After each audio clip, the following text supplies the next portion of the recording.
Hello, everybody. It is your host, Patricia, and I want to welcome you to today's episode of The Dialogue. It is always a humble privilege and an honor to be able to speak what is inspired by way of the Holy Spirit to inspire somebody. And how many of you know that inspiration actually comes from the inside? And so, as I'm going through just my daily life, going through different situations, trials, and tribulations, I always like to make a point to talk to other people and help them understand that if you are going through something, if you just keep going just a little while longer, there's always a solution on the other side, okay? And that is a lot of what the content is going to deal with today. So I'm glad that you tuned in. As you know, our mantra on this show is that we are healing souls one conversation at a time. And so oftentimes people are really broken, people are discouraged, people are places where they are laid out and they can't get up. And I'm not talking about as far as just laid out sleeping. I am talking about literally in their spirit, that they're literally walking around not inspired, not hopeful, not full of faith. And so their situations seem really bleak, as though nothing can happen for them to change their circumstances. However, when you hear someone else's story and how they made it over and how they made it through, it is actually a point of inspiration for you to know that if God did it for them, he can definitely do it for you. So that is where the healing comes into place. Okay, let's get into this awesome message of inspiration. So I was up today. Well, let's just be honest, I was down today. I've had a lot of things going on, personal things, things about business, things with my being a parent, okay? And so today I found myself in a place where I laid down to take a nap, but it was one of those naps that you needed to get up, but you couldn't. And even after you got up, it took about 20 to 30 minutes to fully open up all the way, to fully actually wake myself up. And this is for people that are in situations where you're mentally tired, you're emotionally tired, which makes your body physically tired. You've gone through the battle for so long, you're spiritually tired. And there are so many other areas of either self-care or nurturing that you haven't been able to put into place because you're just simply tired. And first, before I inspire you, I want to apologize for just the trouble or adversity, tension that has been going on in your life that has brought you to this place. I myself know and understand that I frequent this area or time or phase in my life very often. Oftentimes it comes after I have endured an extreme difficult situation that results in me having to pray a lot, sometimes fast a lot, sometimes read my Bible a lot, talk to a lot of people a lot. And so what end up happening is that I myself become extremely exhausted, because not only am I going through it, there are other people around me that are going through similarities. And so because of that, when I do talk to them and hear them feel or get inspired for that moment, I am inspired for that moment. However, the next day the situation goes on and it goes on for another day, and then it's into another year, and then before you know it, it's into 2 years. Because that's very possible to happen.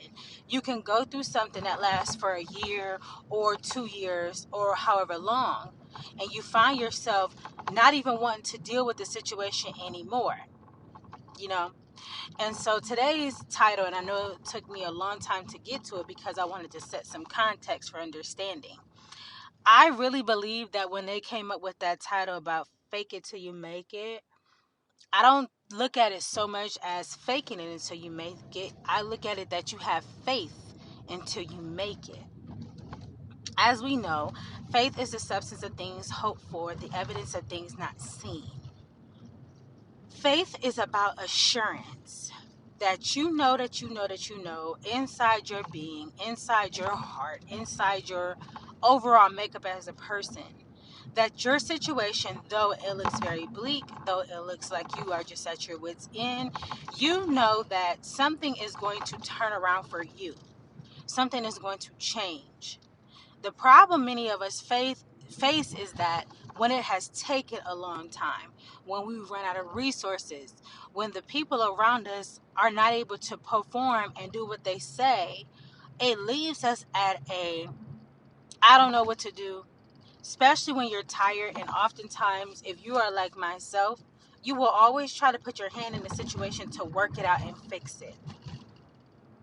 And oftentimes you can't fix it. You feel so hurt because when you're older and you're going through trials and tribulations, you feel like you want to have your life together. You want to have your life put together. You want some consistency. You want to be able to say, I accomplished this. This happened. This happened. I have this in order. You want your house in order. You want your children in order. You want your business in order. You want the way your work schedule is. You want your eating in order. Everything that may be out of alignment, you want it in order in your life. But the main purpose of this podcast is oftentimes because God, in his infinite wisdom and capacity, will oftentimes allow us to be placed in situations or put through circumstances and situations that we cannot fix. We can't fix it. We don't have any solutions. We don't have anybody to talk to. We don't have anybody to make a way out for us. And what I have come to realize more often than not is that the reason why so many people are not able to either help me or have a solution is because they look at me and I'm their solution to their problems. And so you have a lot going on when there's a person that's the go-to person.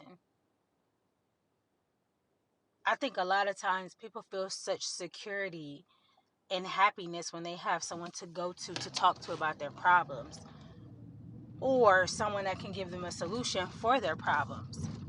The issue is that for the people that don't have anyone to go to for their problems or to help them or to give them a recommendation, that puts you in a totally different mindset because you already have the pressure of trying trying to fix the situation and work it out. But what do you do when God tells you don't put your hand on it? What do you do when God tells you before this situation even started, I knew the outcome that I wanted? And so in order to get the outcome, sometimes you have to suffer. Sometimes you have to endure. Sometimes you have to go through it so bad to the point where it makes absolutely no sense to you, because all you start wondering is, how did I even get in this place? You start backtracking and backpedaling, and you start regretting decisions, and then you start feeling like you make mistakes because in your heart, how did I get myself in this position? How did I come to this place where I'm so in need, but there is no one that I can call myself to give me what I need to fix the dilemma that I'm in? And so as God continues to allow you to go through it, and you're uncomfortable and you're agitated and you just feel like you want to give up, you start to get the I don't care attitude. You start to feel like, what's the point of this? And the whole time you're so hurt. You are extremely hurt because nothing makes sense. How could the blessing bring on so much difficulty? Because in my mind, it says that the blessings of the Lord maketh rich and add no sorrow. But I want to go in there and reiterate or give a different mindset for when he says rich. Because this is something that I'm also learning as I go through the journey with people in regards to finances, because that's one of the main reasons why I'm having so many problems with people. Because instead of them just doing what God says, it's more so that they're concerned about their finances. So it's causing them to hold back because they are afraid that they won't be provided for. So in the whole situation, what God is doing is he's causing all of us to trust him. He's causing all of us to try to get closer to him. Now, some people are going about it in their own way, which is really unhealthy. However, with me, I know that God is doing something new in my life. And so I want to challenge you to think about the point that you're in. If you are the go-to person, a lot of times your main provider is going to be God. He is our main provider. But the person that you're going to have to depend on the most is God. There's nobody that you can call around to ask for $20. There's nobody that you can call around to ask you, for you to ask them to give you a ride. There's nobody around for you to call them and ask them for something so simple. And so you land in a place of frustration, irritation, agitation, because it seems like everything you're doing is not working. And there's nobody there to help, because nobody really understands what you're going through. Some people ultimately want to actually blame you for what you're going through, which it doesn't matter, because if you did make a mistake, does that still mean that you don't deserve the assistance to help you get to a better place? Because I really do learn that that's how people punish people. They punish people by, well, you did it, so now you got to suffer through it, and I'm not going to help you. Let me tell you something. That's the perfect place to be at. Because when you are broken and down to your last nothing, I was going to say solution, but it's not even a solution. God will show those individuals something different about their mindset and how they deal with people. And so as you're enduring that, sometimes it does require that you suffer, as God works on the hearts and minds of people as to why they're not compassionate, why they're not loving, why they're not understanding, why are they exploiting situations. He will definitely allow you to go through, to show you yourself and to show you other people. And so, because you're suffering, that does not mean that you're not out of the will of God. You still have to believe, and you still have to know. You still have to have the assurance that God knows what is best for you. And that even if people bring a solution to try to help, sometimes their character doesn't line up with who they are, so they're not even able to go through with the whole thing so that you can get the long-term help that you need. So then you're right back at the same place that you started out, believing God to bring the solution. So sometimes the best things to do is nothing at all. What I'm really learning is that when there's nothing that I can do, I'm going to enjoy my life, and I'm going to have fun, because this thing is out of my control.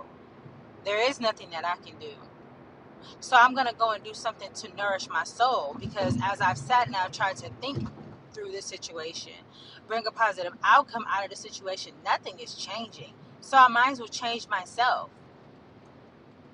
See, this is not just about faithing it until you make it somewhere. This is also about changing and transforming as you're going to this place. Because the inward riches are more beautiful than the outward riches sometimes. I mean, don't get me wrong, outward riches as far as substance, money, and cash, they ultimately set you up for a blessing to not have to worry about security, but that's not true, because anything could happen. Jesus Christ is our only security, our only for sure security, that he'll be there for you. He'll never forsake you. But this is deeper than what we think and understand. God is really trying to get us to the place where we don't depend on people, but oftentimes he will let you lack solutions, because people shouldn't be depending on you. And that is what I'm learning through this journey that has taken on for 2 years, if not longer. God does not want people depending on me.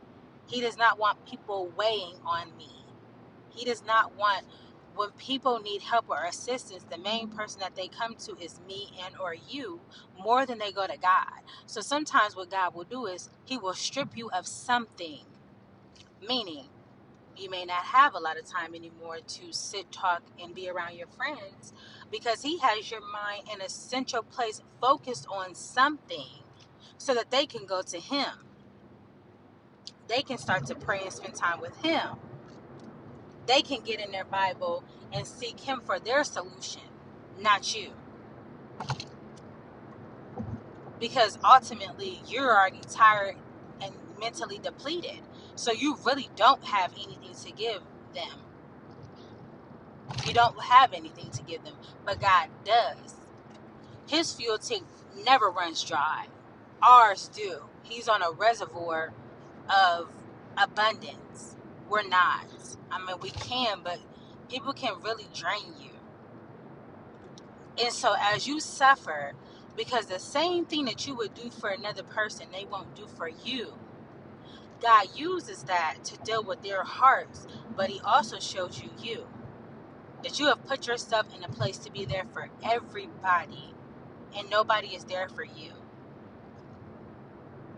And so you have to start letting go of people and letting go of ideas about yourself and even ideas about God.